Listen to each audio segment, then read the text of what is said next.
My name is Nelson Gutierrez, and I'm the founder of Strictly Bicycles. Started out as a mom and pop bike shop, but now it's become a center point community space for all of New York City cycling and Bergen County cycling. I was introduced to bicycles at a young age, obviously like everybody. I got really serious when I started watching Greg LeMond win the Tour de France, and I decided that I love cycling, so I started racing bicycles. And the only way that I could afford to race, because I grew up in meager means, I started working in a bike shop. The end result, it was an education to learn how to open up a bike shop. And that's how I've made my living over the last 23 years. There's a lot of passion involved in building a bike. A lot of people just look at it as a bicycle with pedals and gears, or no gears in some aspects. I look at it as art. Moving art is the best thing in the world to me. The colors, the components that are on them, the way I set them up position-wise, they're all different. It's how I express myself for that season.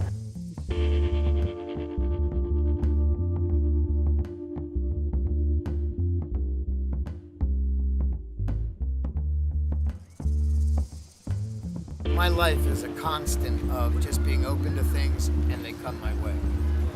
Lee Michael Buckman, with the nickname of John Lennon here in the park.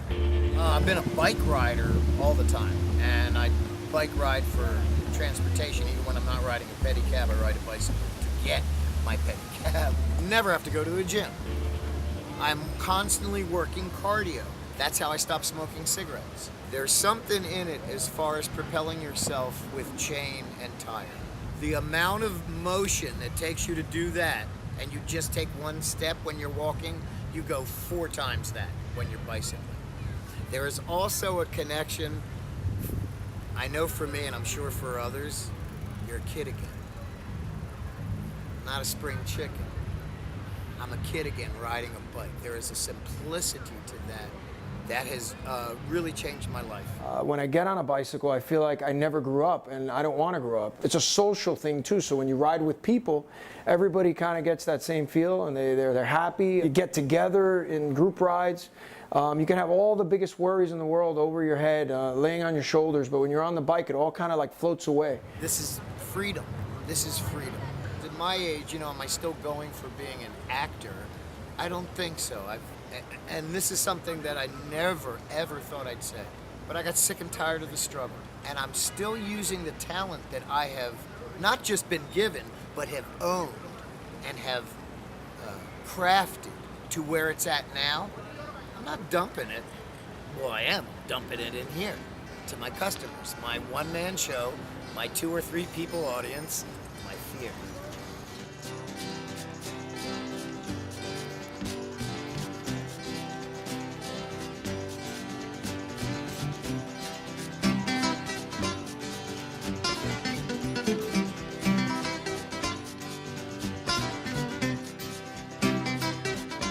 With acting, you're constantly involved in you and like what you're doing, and taking on a character, and you kind of have to get lost in that. Biking for me is an escape from all that, literally and figuratively. My name is Sinem Golturk. I'm an actor and I live in New York City, and I love biking. My brother started biking before me, and he really wanted to ride with someone on like a weekly basis. Him and I started riding, and ever since then, that's like our thing. Him and I ride together, and I love my brother already, so this just brought us even closer. I think biking in New York City does give different perspective to biking in general. In the streets, it's like a little bit of an adventure. It's a little bit dangerous, and maybe I like that on some subconscious level. I do like riding my bike better than taking the bus or the subway. There's no stairs involved. It's cheaper. You're approached by a lot of different things, a lot of different people, hurdles, potholes, idiots who stand in the bike lane. I don't know too much about the bicycles and the gears and the technicalities of the bike, but when I learned how to change a flat for the first time, I felt a lot closer to my bike. It's my baby. No! I'm so sorry. My bike does not have a name. Can I give it one right now? Yes. Okay. Trisha. First, Trisha. I love creating speed, not by putting my foot on a gas pedal, but by actually pedaling harder. And I like the feel of it. I like the pain. I like the pounding of my heart. It just makes things seem simpler. Even though we're in a complicated world, it's a simple thing. You know, some people like to meditate, do yoga. That's my yoga, that's my meditation. The world kind of cancels out. And it's not only good for your body and for your mind and your spirit, but it's also good for the environment. So that's something that we all should be doing right now. Taking care of our world, because our world needs us to take care of it. And at the end, our benefit is we take care of ourselves. Well, in many countries, cycling is the only way for people to go to school, to feed their families. My name is Alex Hogan, and I am a bike messenger. I'm from Georgia. And down there, everybody fucking drives cars. Nobody rides bikes. I've been in every single storm for the past 4 years. Like, I've been in Irene, I was in Sandy, all the blizzards, all the rainstorms, and it's rewarding at the end of the day. Like, I went through that. I stepped away from this, actually, because the highest check that I saw was $343.85. And that's doing 20 runs a day. Like, picking up from 20 different places and dropping off to 20 other places. You gotta stand for something, or you fall for anything, or just feel like it's... I don't want to be doing this shit for 20 years on my bike and be fucking miserable. There's guys out here. They've been out here for 20 years. There's some of them behind me now, you know, and maybe they do love riding their bike, which I do as well, but if they didn't have to, they wouldn't. A lot of us, we aren't respected. We aren't respected. It's like, oh, you're the fucking help, you know, and... it's a little bit more than that. We like the personal relationships I have with my clients. We're like a part of their team as well. Without us, it can't work. You know, these buildings that are being built and the blueprints being shipped from the architects, and they would have to send someone else to go do that. But they use us because it's efficient. But we don't get the respect that we deserve, if you ask me. Being that like the city bike people are more aware, yeah. Like for guys who drive for a living, I don't think they actually. Would like to see us out here so much. Taxis and pedicabs too. It's bike on bike crime there. People they don't understand that the future of New York depends on addressing transportation in, you know, a very creative way.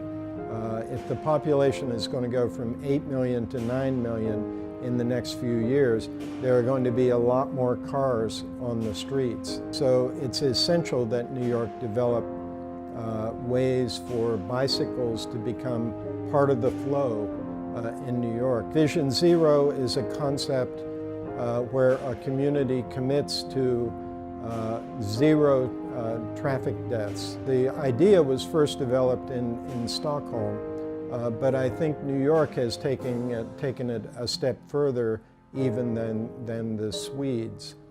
My name is Steve Hindy. I'm founder and chairman of Brooklyn Brewery. My route to starting a brewery in Brooklyn was kind of unusual. I was a journalist for 15 years. I got thrown out of Iran by the government. I went back in with the Iraqi army when they invaded the next year and covered the Iran-Iraq war. Moved to Cairo, and I was sitting behind President Sadat when he was assassinated. When I was there, I met American diplomats who worked in Saudi Arabia, where they have Islamic law, no alcoholic beverages, and these guys were avid homebrewers. I just started dreaming about starting a brewery in Brooklyn. I think beer is magical. Beer has an ability to create community. I think bicycling as well creates a community of interest and a community of activity. Our support for local causes, not-for-profits, arts organizations, it was really kind of a practical approach to marketing our company. Of course, it felt good to play a positive role in the community like that. One of the organizations that we supported almost from the beginning was Transportation Alternatives, the not-for-profit dedicated to promoting alternatives to the car, and in particular bicycling. I got very deeply involved with TA in 2007. My son was killed in a bicycle crash on the Manhattan Bridge that year. I joined TA's board after that and really got involved in building that organization, expanding it. One big hurdle is getting people and the media to call it what it is. It's a crash. It's not always an accident. Sometimes people are at fault. They're driving too fast, they're making a turn too quickly, they're not paying attention, they're texting. Every one of us who understands the importance of this has to be an advocate for it. There have to be alternatives to the car if New York City is going to remain a livable city in the future. This is what describes my day and how I feel about my job and my aspect of like being a New York City messenger. So there's something about riding a bicycle at 8 a.m. on Church Street headed north. Carrying a package, not carrying its worth. I'm fascinated by the ebb and flow of the traffic and challenges NYC has to present. I'm an addict. Getting my high, I fly into intersections, dissecting crowds to find my way through. I spew energy into my pedals and I round corners at an alarming rate, then slide into traffic, moving with the car space. An innate ability that all of us messengers have, to feel no fear as this vehicle zoom right past. On the left, to the right, on the same fucking time. The danger is real, but never crosses my mind. I find peace riding these streets. The shrieks from drivers, the honks from cars, the reactions of pedestrians, no holds barred. All of it is peace. In rain, sleet, snow, or shine, I grind in it and through it. I do it daily. From a champion to a king. Champion courier, that is, to street kings. I've seen scenes which seem life-threatening, but fear is not here. I finished the day with victory. Trucks almost clipped me, pedestrians nearly hit like 3, but I survived as a messenger in NYC.